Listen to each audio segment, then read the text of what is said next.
Hello, good afternoon friends. और अभी तक हम टॉपिक के अंदर कवर कर चुके हैं आपके।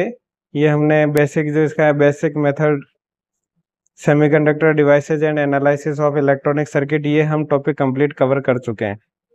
और अभी हम इसमें चल रहे हैं ऑस्किलेटर एंड फीडबैक एम्पलीफायर के अंदर, जिसमें हमने लास्ट टॉपिक के अंदर बात करी थी ऑस्किलेटर के बारे में और फीडबैक एम्पलीफायर के बारे में। और उसमें हमने ऑपरेशनल एम्पलीफायर छोड़ा था, क्योंकि उससे क्या है कि क्वेश्चन भी बहुत आते हैं और उसको इंडिविजुअल समझना जरूरी है, क्योंकि वो थोड़ा बड़ा टॉपिक है, उसमें काफ़ी क्वेश्चन अरेंज हो जाते हैं अपने। ठीक है, तो आज हम सबसे पहले तो ये देख लेते हैं कि प्रीवियस ईयर में क्वेश्चन क्या क्या पूछे गए, अब तक हमने उनमें से क्या क्या चीज़ें पढ़ चुके हैं। ठीक है, जैसे ये क्वेश्चन पूछा हुआ है अभी, the input resistance R I and output resistance R of an ideal operational amplifier. अभी हम पढ़ेंगे कि इसका वैल्यू होता है, इनपुट रेजिस्टेंस होता है इनफाइनाइट और आउटपुट रेजिस्टेंस होता है 0। ये what is the purpose of impedance matching between the output of previous stage and input of next stage in cascade ampere. कल हमने पढ़ा था कैस्केडिंग क्या होती है, वहां पे हमने देखा भी था कि गेन इनटू बैंडविड्थ प्रोडक्ट। जब हम मल्टी स्टेज में जाते हैं तो हमारा गेन तो क्या होता है, इंक्रीज होता है, बैंडविड्थ हमारी क्या होती है, कम होती है। याद है कि नहीं है? ठीक है, तो इससे हमें व्हाट इज द पर्पज, तो इससे हमें क्या क्या, अगर बैंडविड्थ हमारी रिड्यूस होगी तो हमारा टू रिड्यूस डिस्टॉर्शन क्या होगा, ये तो डिस्टॉर्शन हमारा कम होगा कि नहीं होगा। ठीक है, ये हमारे टू अचीव रिड्यूस नॉइज, ये भी हमारी होगी कि नहीं होगी। एफिशिएंसी की बात करें और मैक्सिमम पावर ट्रांसफर की बात करें, ये दोनों मैं आप पे छोड़ता हूँ कि ये चीज़ इनमें से कौन सी सही है कौन सी गलत है, क्योंकि मैंने एग्जैक्ट वर्ड यूज करा था वहां पे। ये तो डिजिटल आ गया, अभी तक मैंने पढ़ा नहीं। ये आ गया, in an amplifier the increase in gain is 12 dB। ये गेन दे रखा है कितना, 12 dB। If the frequency is double, यानी एफ दे रखी कितनी, ट्वाइस। ओके, और दूसरा दे रखा है if the frequency increase by 10 f, यानी एफ अब 2 कितनी हो जाएगी, यानी 12 गेन इंटू बैंडविड्थ प्रोडक्ट कितना हो जाए, ये फ्रीक्वेंसी हो जाए हमारी 10 f। तो गेन के अंदर इंक्रीज कितना हो गया, गेन ये मल्टीप्लाई डिवाइड कर दो, 12×24/10 2.4 dB, है ना, ये भी हम पढ़ चुके हैं। Negative feedback enhance all performance parameter of N amplifier accepted. Negative parameter हमारा क्या करता है, all enhance all performance parameter of N amplifier. Gain को तो क्या करता है, डिक्रीज करता है, बाकी सबको क्या करता है हमारा, रिड्यूस करता है। नॉइज को रिड्यूस करता है, इनपुट इम्पिडेंस को रिड्यूस करता है, 3 dB फ्रीक्वेंसी को रिड्यूस करता है। ये हमारा एसआर फ्लिप फ्लॉप आ गया, ये हमने पढ़ ही चुका है। कॉमन इमीटर, जब इमीटर हमारा कॉमन आ गया तो करंट क्या होगी, आई सी आउटपुट में होगी, आई सी तो होगी हमारा आउटपुट में, आई भी होगी हमारे इनपुट के अंदर, और बीटा इसका कांस्टेंट, तो बीटा आई भी। ये फॉर्मूला देख लो कौन सा है। तो अब ये हमने लगभग लगभग ये क्वेश्चन हम कर चुके कि आपको इससे ये पता पड़ा होगा कि हमारे एग्जाम में क्वेश्चन कहाँ कहाँ से आते हैं। ठीक है, कि भाई हमारा जो इससे क्वेश्चन है कहाँ कहाँ से आ रहे हैं, हमें कितना क्या पढ़ना चाहिए, ये एक आइडिया देने के लिए दिया प्रीवियस ईयर का क्वेश्चन। तो आज हम इसी को कंटिन्यू करते हुए पढ़ते हैं, हमारा स्टार्ट करते हैं नेक्स्ट टॉपिक, ऑपरेशनल एम्पलीफायर। तो ऑपरेशनल एम्पलीफायर बेसिकली क्या होता है, एक वोल्टेज एम्पलीफायर होता है। क्या होता है, वोल्टेज एम्पलीफायर। ये मैंने आपको पिछले टॉपिक में जब पढ़ाया था तब भी बात करी थी, तब भी मैंने आपको कहा था कि ये क्या होता है, एक वोल्टेज एम्पलीफायर। वोल्टेज एम्पलीफायर या वोल्टेज सीरीज एम्पलीफायर, जिसका इनपुट इम्पीडेंस क्या होता है, इनफाइनाइट, और आउटपुट इम्पीडेंस होता है 0। ये भी हमने पढ़ लिया। नॉर्मली अगर कोई हमारा ऑपरेशनल एम्पलीफायर का आउटपुट गेन क्या होता है, इनफाइनाइट, जिसको हम 10⁻⁶ से रिप्रेजेंट करते हैं। और बैंडविड्थ हमारी क्या होगी, इनफाइनाइट। वो कैसे होगी ये अभी हम देखेंगे, है ना। तो ये हमारे एक बेसिक ऑपरेशनल एम्पलीफायर का डायग्राम है, जिसके अंदर दो टर्मिनल है। ये हमारा एक हो गया आई माइनस यानी इन्वर्टिंग टर्मिनल, ये हमारा हो गया यानी नॉन इन्वर्टिंग टर्मिनल। दोनों पे हमने वोल्टेज सप्लाई दिया V1 और ये हमारा V2। ये हमारा इनपुट रेजिस्टेंस होता है, हमने बोला ना कि भाई इनफाइनाइट, तो इसका मतलब है कि यहाँ पे क्या होती है, कोई भी करंट फ्लो नहीं होती। तो ऑपरेशनल एम्पलीफायर के डिफाइंड कंडीशन है कि अगर इनपुट रेजिस्टेंस इनका इनफाइनाइट है तो करंट इसके अंदर फ्लो क्या होगी, 0। ये हमारे सेचुरेशन लेवल सप्लाई, यानी अपन जो कहते हैं कि भाई इसका गेन इतना है तो आउटपुट वोल्टेज इनफाइनाइट हो जाएगा, इनफाइनाइट कभी नहीं होता, यानी वो मैक्सिमम सेचुरेशन लेवल पे पहुंच जाता है। ये इसकी सेचुरेशन कैरेक्टरिस्टिक है। मैक्सिमम आउटपुट वोल्टेज कितना हो सकता है, सेचुरेशन वोल्टेज प्लस वीसीसी या माइनस वीसीसी, है ना। जब वो इस रीजन में अगर कोई हमारा ऑपरेशनल एम्पलीफायर काम कर रहा है तो उसको हम बोल देते हैं कि वो नॉन लीनियरिटी, वो हम आगे देखेंगे। ये हमारा आउटपुट वोल्टेज और ये हमारा plus V supply minus V supply, ये देख लिया। तो हम बात करें कि भाई ये ऑपरेशनल एम्पलीफायर कितने टाइप के होते हैं, और तो सबसे पहले तो यही बात कर लेते हैं कि open loop gain. Open loop gain मैंने आपको बता ही दिया, किसी भी एम्पलीफायर का इनफाइनाइट ही होता है ना। तो इसका अगर हम वी आउटपुट निकालेंगे तो वी आउटपुट की वैल्यू क्या आएगी, A gain into input voltage. Input voltage में एक प्लस में और एक माइनस में, तो दोनों का difference V2 minus V1। V2 minus V1 यही जो होता है इफ इन फीडबैक गेन। अगर इसका मान लो कि अगर अपन नेगेटिव फीडबैक इसमें यूज करें और इसका गेन की वैल्यू को अगर 1 कर दें, तो इसी को हमने क्या नाम दे दिया कि भाई ये डिफरेंशियल एम्पलीफायर की तरह काम करेगा। दोनों वोल्टेज का अगर हमें डिफरेंस आउटपुट में मिल रहा है V नोट बराबर V2 माइनस V1, अगर ए की वैल्यू 1 है तो वो क्या हो गया, डिफरेंशियल एम्पलीफायर। अब हम बात करते हैं इन जनरल, जब हम वोल्टेज लेते हैं यहाँ पे V1 माइनस V2, ये क्या लेते हैं, मिली वोल्ट में लेते हैं, और ए की पावर ए, और गेन हमारा है इनफाइनाइट कंडीशन में, आइडियली क्या बोलते हैं, इनफाइनाइट। तो इनफाइनाइट के अंदर है, तो इनफाइनाइट को अगर हम मिली वोल्ट से जीरो करेंगे तो हमारा आउटपुट वोल्टेज बहुत ज्यादा आएगा। तो जनरली हम उसको क्या होता है, वो पॉसिबल नहीं होता मेजर करना। तो हम मैक्सिमम वोल्टेज सेचुरेशन लेवल पे क्या मानते हैं कि भाई सप्लाई वोल्टेज यानी VCC, मैक्सिमम वोल्टेज हमें आउटपुट में मिलेगा, उसके बाद हमें वो वोल्टेज नहीं मिलेगा। जैसे ये है कि हमने अगर इस रेंज के अंदर अगर हमने वोल्टेज अप्लाई करा है, करंट अप्लाई करी है, तो हमें मैक्सिमम वोल्टेज क्या मिलेगा, इसके प्रोपोर्शनल यानी लीनियर रीजन में, एक्टिव रीजन के अंदर। अगर उससे हम ज्यादा चाहे कितना भी अप्लाई कर ले वोल्टेज, हमें फिर क्या मिलेगा, एक कांस्टेंट आउटपुट के अंदर वोल्टेज मिलेगा VCC, जिसको हम बोलते हैं सेचुरेशन लेवल। अभी इस डायग्राम में आप देख सकते हो कि भाई ये तो हमारे हो गए लीनियर रीजन या एक्टिव रीजन, इसके अंदर हो गया यानी पॉजिटिव फीडबैक या ओपन लूप, जिसके अंदर गेन हमारा क्या हो जाता है, इनफाइनाइट। और ये हो गया हमारा नेगेटिव फीडबैक रीजन। तो हम बात करते हैं कि भाई हमारे पास में दो बेसिक ऑपरेशन एम्पलीफायर के सर्किट होते हैं।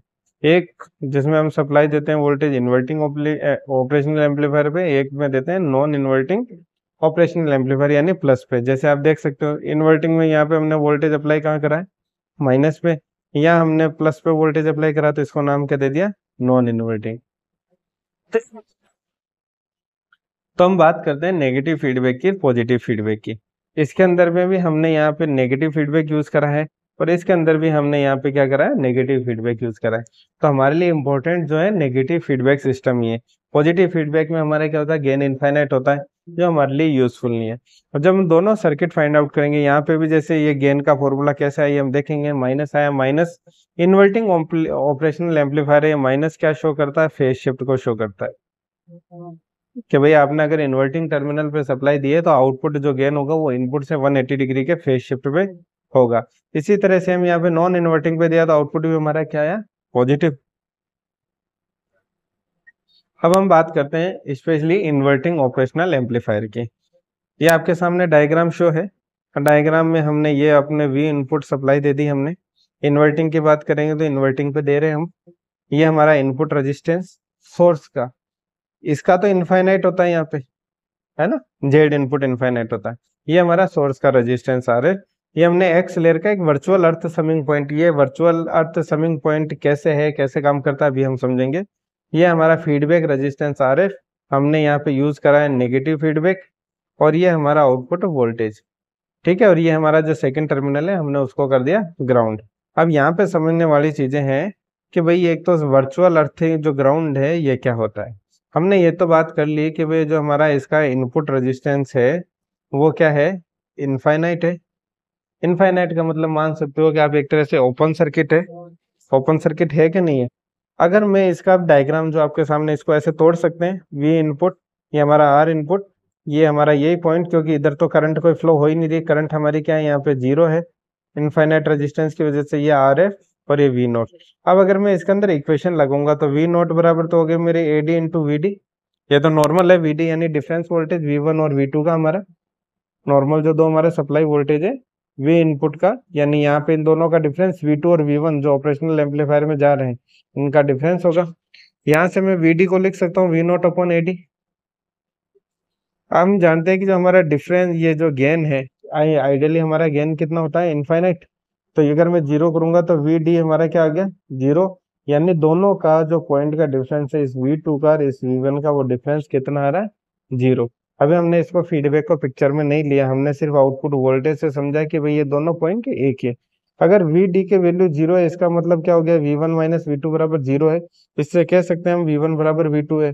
जब हम ये कह सकते हैं कि भाई दोनों पॉइंट बराबर है, ये वी वन और ये वी टू अगर दोनों इक्वल हैं, तो ये एक तरह से इसको अगर ग्राउंड मान रहे हैं, तो ये भी हमारा वर्चुअल अर्थ समिंग पॉइंट हो गया कि नहीं हो गया, ये भी ग्राउंड हो गया कि नहीं हो गया, यहाँ पे भी वोल्टेज जीरो हो गया कि नहीं हो गया, हो गया।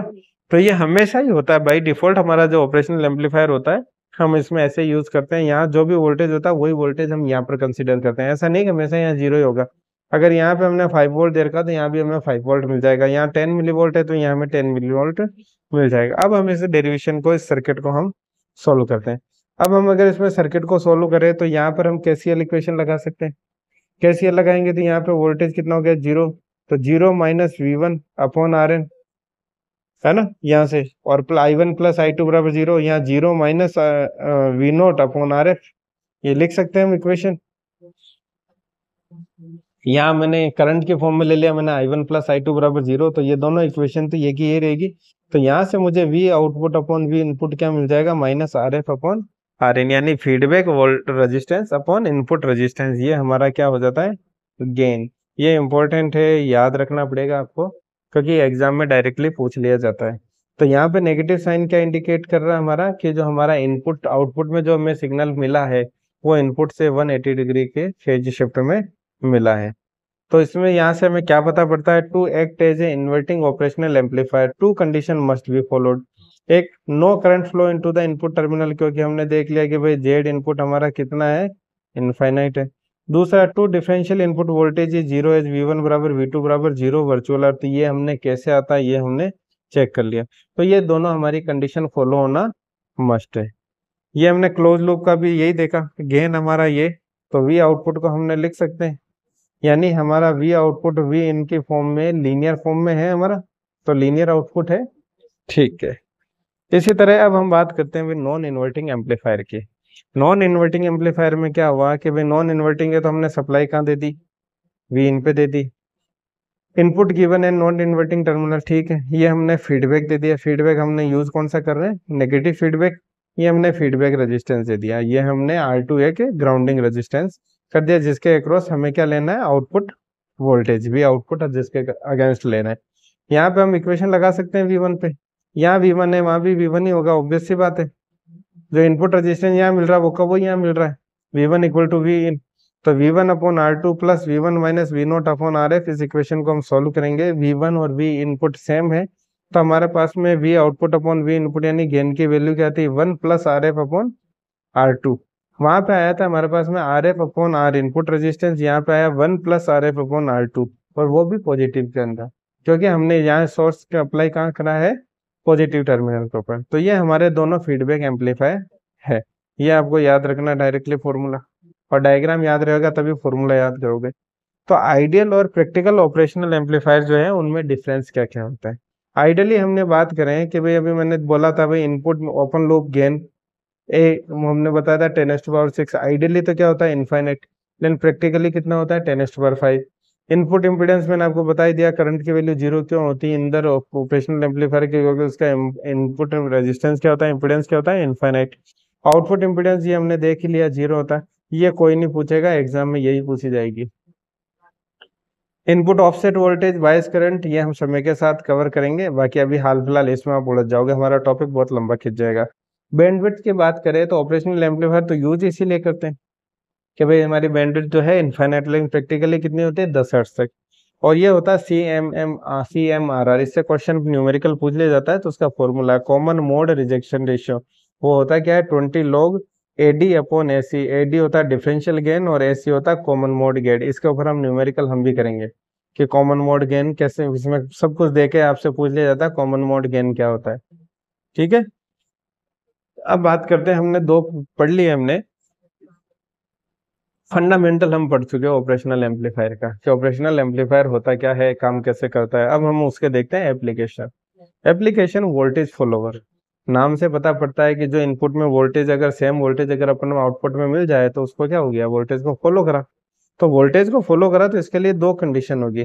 एक, हमारा फॉरवर्ड रेजिस्टेंस जो फीडबैक रेजिस्टेंस है फॉरवर्ड का, वो तो होना चाहिए जीरो, और इनपुट रेजिस्टेंस को मैंने कर दिया इनफाइनाइट। इनपुट रेजिस्टेंस को इनफाइनाइट कर दिया, यही वोल्टेज तो मुझे यहाँ मिल गया। तो वी इन बराबर क्या हो गया A V note, we output बराबर क्या हो गया ए इंटू वी इन। अगर मैं यहाँ गेन निकालूंगा, ये हमने इन्वर्टिंग पे लगा रखा है 1 प्लस, भाई वी आउटपुट बराबर ए इंटू वी इन हो गया, वी इनपुट मेरा पॉजिटिव है, वी आउटपुट मेरा V minus, therefore gain हमारा क्या हो गया, यहाँ से फॉर्मूले से क्या निकल गया, इसको सॉल्व करेंगे तो V output upon V input कितना आ जाएगा, +1।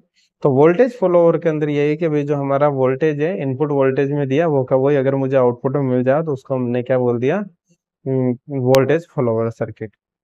ठीक है, किसी को कोई डाउट हो तो भी पूछ सकता है, क्योंकि यहाँ पे ना तो R2 है ना RF है, फीडबैक रेजिस्टेंस नहीं है, क्योंकि RF 0 है तो हमने अभी देखा था इन्वर्टिंग वाले में we output upon V input बराबर 1 प्लस RF अपॉन R2, ये तो हमने 0 कर दिया, ये हमने इनफाइनाइट कर दिया, तो ये बचा क्या, 1 ही बचा ना।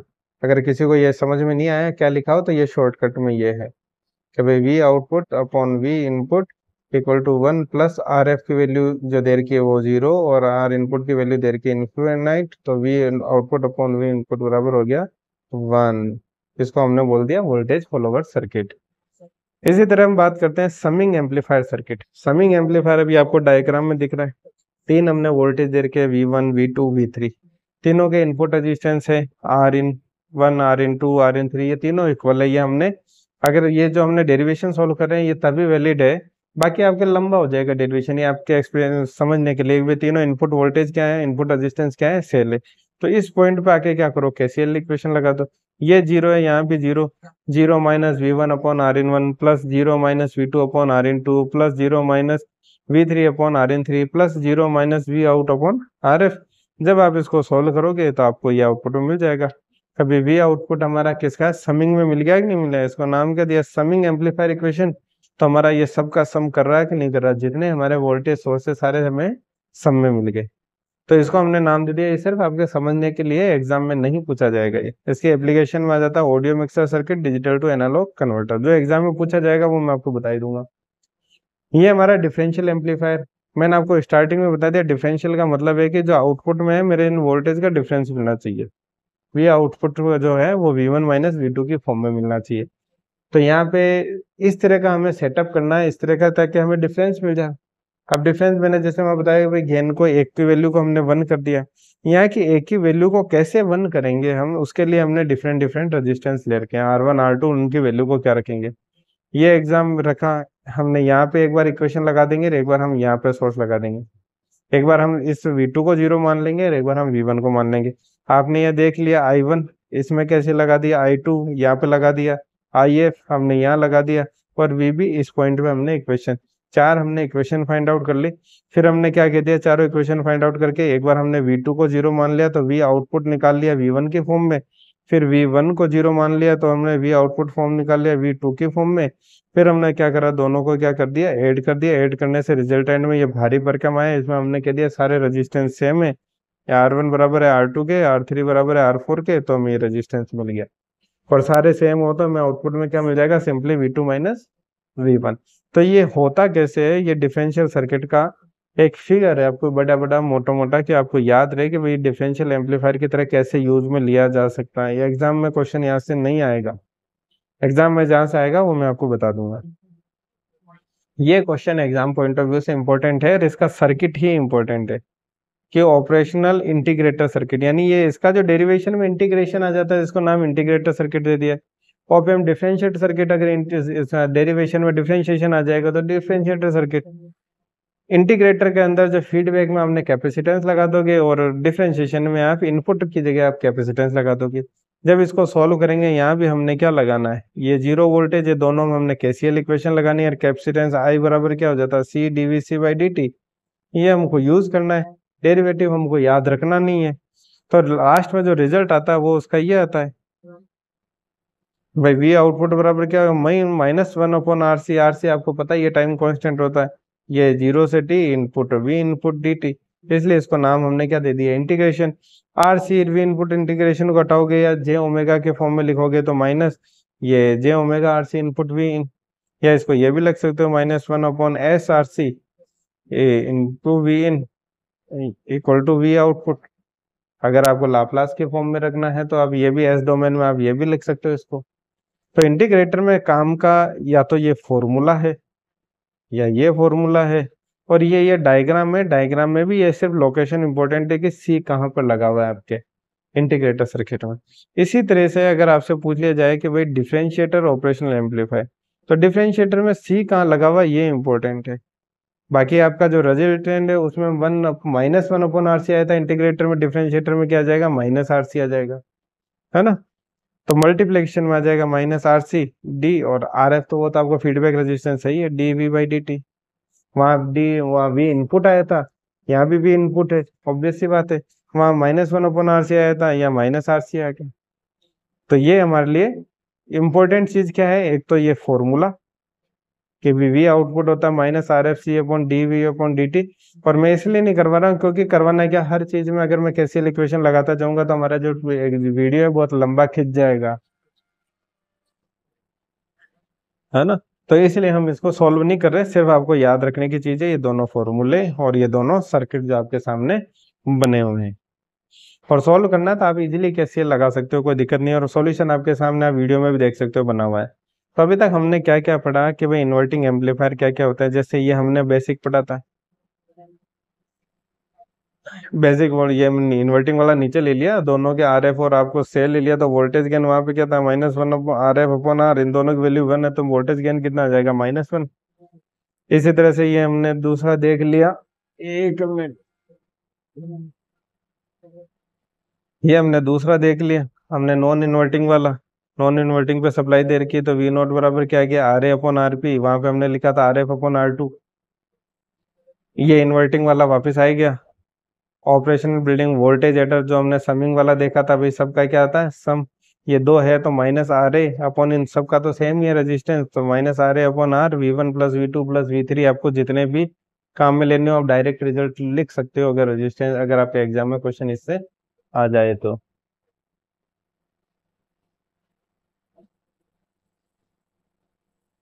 तो अब हम बात करते हैं कि ये बिल्डिंग ब्लॉक वोल्टेज सबट्रैक्टर, जैसे हमने एडिशन देखा था वैसे सबट्रैक्शन RA, ये हमारा RA, सारे सारे हमारे वोल्टेज RA/R, और ये हमारा सबट्रैक्शन, ये भी नहीं पूछा जाता, मतलब ये सिर्फ आपके अंडरस्टैंडिंग के लिए था, बाकी आपको ये इनमें से याद वगैरह नहीं रखनी इतनी चीजें। आपको डिफरेंशियल इंटीग्रेशन वोल्टेज फॉलोवर ये जरूर पूछ लिया जाता है। अब हम बात करते हैं कि भाई हमारी जो स्ल्यू रेट है वो क्या होती है। स्ल्यू रेट क्या होता है, maximum rate at which output voltage जो आप can change in response to a step input voltage, मतलब आउटपुट में कितना फास्ट चेंज हो सकता है अगर इनपुट में वेरिएशन आवे, तो इसको हम बोलते हैं स्ल्यू रेट। क्योंकि ये जितना ज्यादा फास्ट चेंज होगा उतना ही तो आपको जो ऑपरेशनल एम्पलीफायर है हायर बैंडविड्थ प्रोवाइड करवा पाएगा, अदरवाइज वो आपको हायर बैंडविड्थ कैसे देगा। तो ये ज्यादा होगी तो आपकी बैंडविड्थ भी क्या होगी, आउटपुट में ज्यादा होगी, ठीक है। अब हम नेक्स्ट बात करते हैं श्मिट ट्रिगर की, ये इंपॉर्टेंट है, इससे कई बार क्वेश्चन पूछ लिया जाता है कि श्मिट ट्रिगर होता है क्या। इससे जो क्वेश्चन आते हैं वो ये आते हैं कि भाई श्मिट ट्रिगर क्या करता है कि भाई एक तो साइनसोइडल वेव को स्क्वायर वेव फॉर्म में कन्वर्ट करता है ना। दूसरा एक क्या है, श्मिट ट्रिगर एक कंपैरेटर सर्किट, ये इसको ये एक मिनट है, ये क्या करता है, कंपैरेटर सर्किट की तरह काम करता है विथ हिस्टेरिसिस इफेक्ट, यानी जहां भी हिस्टेरिसिस इफेक्ट आ जाए अगर कंपैरेटर में तो वहां पर आपको बिना सोचे समझे ऑप्शन टिक मारना है श्मिट ट्रिगर का। Active circuit convert an analog input signal to a digital output signal, digital output का मतलब हो गया ये हमारा पल्स में, ये मैं आपको बता ही चुका हूँ कि भाई श्मिट ट्रिगर का मेनली जो क्वेश्चन पूछेगा आपसे वो यही पूछा जाएगा कि भाई ये एक तो ये बाई स्टेबल मल्टी वाइब्रेटर की तरह वर्क कर सकता है, वो क्या होता है वो अगले लेक्चर में पढ़ेंगे। दूसरा ये इनपुट में साइनसोइडल को हमारे बार पल्स में बदल देता है, बाई स्टेबल में बदलता है, यानी इसमें +VC से -VC तक ये जा सकता है। इसके अंदर हिस्टेरिसिस लॉस होता है, हिस्टेरिसिस इफेक्ट होता है इसके अंदर, ठीक है। और दूसरा ये लिख ही रखा है मैंने, टू स्टेबल स्टेट होती है इसके अंदर, ये बाई स्टेबल सर्किट की तरह काम करता है, +V सेचुरेशन या -V saturation, input sine wave convert कर देता है स्क्वायर वेव के अंदर। कब कन्वर्ट करता है, जब भी इसके अंदर थ्रेशोल्ड वैल्यू पे ये पहुंचता है, साइन वेव हमारा जो भी हमने अगर थ्रेशोल्ड वैल्यू डिफाइन करी है और हमारी साइन वेव थ्रेशोल्ड वैल्यू पे टच होती है, ये वहां से क्या ले लेता है और चेंज कर देता है। Output voltage change it state when ever the input voltage exceed certain voltage level, जैसे सपोज ये थ्रेशोल्ड लिमिट है यहाँ पे और एक थ्रेशोल्ड लिमिट है यहाँ पे, तो जैसे ही यहाँ पे गया तब तक तो अप था, यहाँ पे जाते ही हो गया डाउन, फिर यहाँ से वापस इसकी थ्रेशोल्ड लिमिट इसको कहाँ मिली, यहाँ पे, तो यहाँ पे जाके फिर इसने कर दिया। अब तो ये हमसे पूछा जाता है, ये नहीं पूछा जाएगा कि किस रेंज में पॉजिटिव होगा, नहीं होगा। हो तो भी आप देख सकते हो कि भाई यहाँ से यहाँ तक सर्किट स्टार्ट हुआ, थ्रेशोल्ड मिली, तो यहाँ से यहाँ तक आप, फिर वापस यहाँ से स्टार्ट हुआ, इसको थ्रेशोल्ड मिली यहाँ पे, तो यहाँ पे वापस हो गया आप, यहाँ से लेके यहाँ तक फिर से थ्रेशोल्ड मिली, अपर रहा, फिर यहाँ से क्या हो गया, डाउन। तो ये हमारा इस तरीके से काम करना है, इसको हम बोलते हैं शिमिट ट्रिगर। ठीक है, तो इसके अंदर एक और पूछ ली जाती है, ये किसके साथ होता है, पॉजिटिव फीडबैक के साथ में।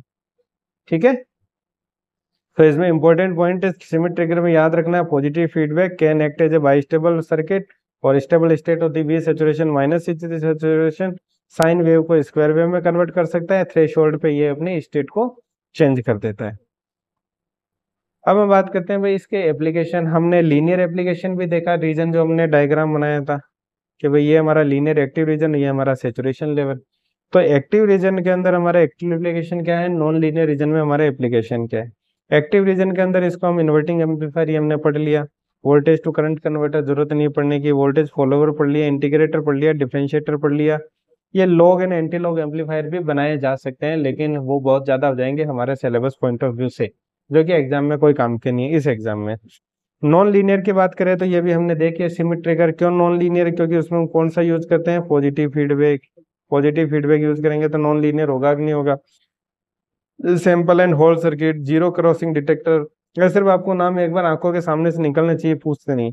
ये हम अभी अगले क्लास में पढ़ेंगे, हमारे सिलेबस में मल्टी वाइब्रेटर में stable, mono stable, by stable तीनों पढ़ेंगे हम, है ना। Wave shaping circuit and generator, वो सारा एक ही टॉपिक है ये मल्टी वाइब्रेटर का, नेक्स्ट टॉपिक जो हम लेंगे। तो अब हम बात करते हैं कि भाई ये सामने डायग्राम है। अब सामने डायग्राम है, ये किसका डायग्राम है, मैंने आपको बताया था कि भाई आपका अगर फीडबैक के अंदर कैपेसिटेंस लगा हो तब तो वो क्या हो जाता है, इंटीग्रेटर, और इनपुट में रेजिस्टेंस की जगह अगर आपके कैपेसिटेंस लगा हो तो वो क्या हो जाता है, डिफरेंशिएटर। तो ये किसका हो गया, डिफरेंशिएटर का। दूसरा क्वेश्चन है, which of the following circuit may be used for the converting a sine wave into square wave. अभी हमने पढ़ा था Schmitt trigger. Large signal bandwidth तो operational amplifier is limited by, ये मैंने अभी पढ़ा था, बताया था आपको। स्लू रेट, स्लू रेट क्या होती है भाई, मैक्सिमम आउटपुट में कितना चेंज हो सकता है, रेस्पॉन्ड कर सकता है कितना इनपुट के रेस्पेक्ट में, उसको हम बोलते हैं स्लू रेट। तो अगर वो ज्यादा होगी तभी तो हमें आउटपुट के अंदर बैंडविड्थ ज्यादा मिलेगी, है ना। तो बैंडविड्थ को लिमिट कौन कर सकता है, हमारी slew rate. Large signal bandwidth of operation limited by, ये तो अभी हमने देख लिया। अब ये देखते हैं भाई, इन डिफरेंशियल एम्पलीफायर हमको डिफरेंशियल गेन यानी एडी हमको दे दिया 20,000, किस 20,000 है, 2,00,000, 20,000। CMMR हमको देगा, कॉमन मोड रिजेक्शन रेशियो जो है वो RR हमको दे दिया इतना 80 dB, डीबी के अंदर देर का है। तो हमारा फॉर्मूला क्या लगेगा, 20 log AD बाई AC। अगर ये डीबी में नहीं होता तो सिंपली आप AD बाई AC भी निकाल सकते थे, तो बस इस फॉर्मूले के अंदर रख दो। CMMR आपको देर का है। फाइंड कॉमन मोड, ये 20 का वैल्यू पता ही होनी चाहिए, लॉग की वैल्यू पता होनी चाहिए, AD आपको देर का है, CMMR आपको देर का, तो कॉमन मोड क्या हो जाएगा, कॉमन मोड गेन AC। यहाँ से फाइंड आउट करेंगे तो वो रिजल्ट हमारा आ जाएगा ये 2, है ना। सबकी वैल्यू आपको सॉल्व करके आप निकाल सकते हो। A special case of non inverting amplifier, a special case of non-inverting amplifier in which all of the output voltage is feed back to the inverting input of the operational amplifier is called। ये हमने बात करी थी कि भाई voltage follower के अंदर हमने क्या क्या देखी थी, आउट इनपुट वोल्टेज हमें आउटपुट के अंदर मिलेगा, आर हमारा जो फीडबैक है वो 0 होगा, इनपुट रेजिस्टेंस हमारा क्या होगा, इनफाइनाइट होगा, और नेगेटिव फीडबैक हम देते हैं। एन एम्पलीफायर सर्किट है जो वोल्टेज गेन हमको दे रखा 500, यानी ए की वैल्यू दे दी हमको 500, आउटपुट वोल्टेज V0 की दे दी 5 वोल्टेज, इनपुट वोल्टेज यानी V इन 5 बटा ये 500 कर दो आप, कितना हो गया 1/100 यानी 10 millivolt. Ideal operational amplifier which of the following correct, क्या बताया था मैंने कि भाई जो इनपुट रेजिस्टेंस होता है वो तो होता है हमारा इनफाइनाइट, और आउटपुट रेजिस्टेंस हमारा क्या होता है 0। तो 0 इनपुट, ये क्या infinite input impedance, 0 bandwidth, infinite input resistance. अच्छा बैंडविड्थ में पूछा है, तो बैंडविड्थ हमारी इनफाइनाइट होती है आइडियली, और प्रैक्टिकली होती है 0 से 10 हर्ट्ज। ये हमने टेबल बनाई थी उसमें पढ़ा था। An oscillator circuit which mean for converting sine wave into square wave, ये दूसरी बार क्वेश्चन आ गया, उसका साइन वेव को स्क्वायर वेव में कौन बदलता है, शिमिट ट्रिगर। तो आज के लिए ये हमारा अब ऑपरेशनल एम्पलीफायर वाला ये जो टॉपिक है feed oscillator and feedback amplifier वाला कंप्लीट हो गया। इससे जो एग्जाम में क्वेश्चन पूछे गए हैं वो भी हम कर चुके हैं। तो मेरे हिसाब से इसके अंदर मेरा कुछ भी टॉपिक में पढ़ने लायक या न्यूमेरिकल पॉइंट ऑफ व्यू से नहीं बचा है। अब हम next topic modulation and demodulation नहीं करेंगे क्योंकि ये कम्युनिकेशन का टॉपिक है, इसको हम बाद में करेंगे। मॉड्यूलेशन डीमॉड्यूलेशन सर्किट हम पहले ये करेंगे। Wave shaping circuit and time based generator multi vibrator, ये भी क्या एनालॉग का टॉपिक है, इसी का पूरा पार्ट है। मल्टी वाइब्रेटर इसने अलग से लिख दिया, बाकी वेव शेप यही करते हैं। जो शाइन को उसमें या रेक्टेंगुलर सर्किट किसी में मिलता है तो ये हम इसके बारे में बेसिक नॉलेज हम लेंगे नेक्स्ट चैप्टर के अंदर। उसके बाद हम ये एक बात करेंगे, या तो बाइनरी लेंगे यानी डिजिटल लेंगे, या फिर हम मॉड्यूलेशन या डिमॉड्यूलेशन लेंगे। और मेरे हिसाब से ज़्यादा इंपॉर्टेंट ये रहेगा बाइनरी वाला, क्योंकि मॉड्यूलेशन डिमॉड्यूलेशन से एक क्वेश्चन आया, इसमें दिया हुआ भी एक ही टॉपिक है, तो इसमें हमें कोई कम्युनिकेशन में बहुत सब कुछ नहीं पढ़ना। तो फ्रेंड्स ये आप लोग वाइस प्रिंसिपल आरआरबी जो भी आप एग्जाम देना चाहें इलेक्ट्रिकल पॉइंट ऑफ व्यू से या इलेक्ट्रॉनिक्स पॉइंट ऑफ व्यू से, एनालॉग इलेक्ट्रॉनिक्स ही है, ये आपके सबके लिए हेल्पफुल है। अगर आपको इसमें कुछ सुधार की गुंजाइश आपको लगे, कोई टॉपिक पढ़ाना चाहिए तो आप मुझे बता सकते हैं। मैं आपका दोस्त और host Dharmendra, thank you once again.